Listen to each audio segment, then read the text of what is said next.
People think addiction is pleasure. Most of the time, it's not. It's relief. It's a shortcut out of your own head for a few minutes. And the scary part is how normal it can look now. Not just drugs or alcohol. It can be your phone, porn, gambling, food, shopping, attention, scrolling, even your work. Anything that gives you a quick hit when you feel empty. Someone once told me, the question is not why the addiction, but why the pain. Because addiction usually isn't you being weak. It's you trying to soothe something you don't know how to sit with. Here's the part people don't explain it well. Your brain doesn't only chase pleasure, it chases wanting. In addiction science, there is a famous idea that wanting can get louder even when liking gets weaker. Meaning you crave something more and more while enjoying it less and less. That's one reason addiction can feel like a trap. You're awake inside. And even if you're not addicted, the same pattern happens with quick dopamine habits. You do the thing, you feel something, then you need to do it again. Not because life becomes better, but because your baseline dropped. It's like your happiness becomes dependent on a button you keep pressing all the time. There was a line that I read somewhere that still feels kind of modern. We suffer more often in imagination than in reality. A lot of addiction is fighting imaginary pain with real damage. You're trying to silence anxiety, loneliness, boredom, or even insecurity. And it works. Briefly, but it works. Then it comes back stronger, and now you also have killed. Viktor Frankl said once, between stimulus and response there is a space. In our response lies our growth and our freedom. That space is basically what addiction steals from you. You don't choose anymore, you react. You chase, you numb, you escape. So the real goal isn't becoming a robot with a perfect discipline.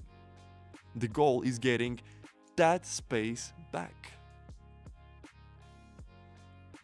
Another reality people hate hearing, even good highs don't stay.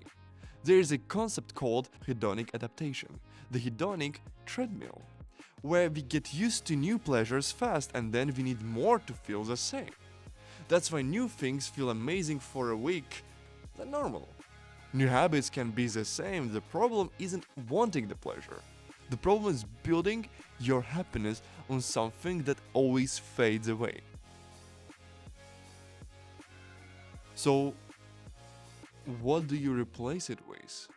Not moral lectures, not perfect routines, something simpler and more human. Real happiness is usually quieter.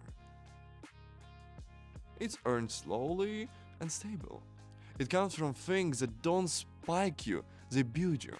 Sleep, training, creating something, being useful, having one person you can be honest with, a calm mind that doesn't need to be distracted every 5 minutes. And connection matters more than people admit. Loneliness and isolation are linked with worse health outcomes, and social connection is considered protective.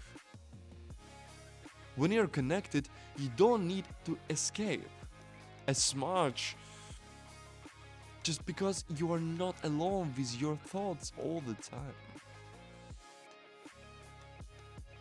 So, no, you don't need addiction to be happy. You need life you don't constantly want to run away from.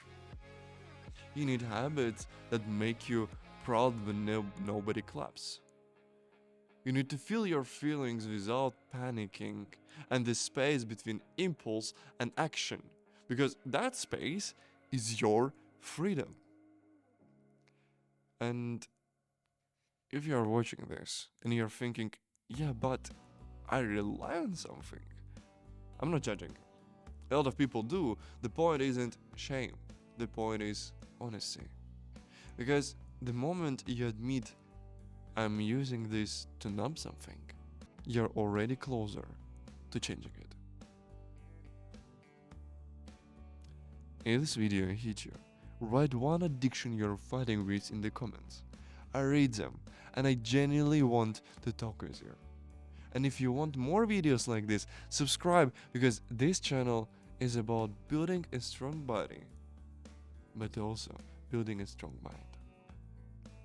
Thanks for listening. I will see you in the next one.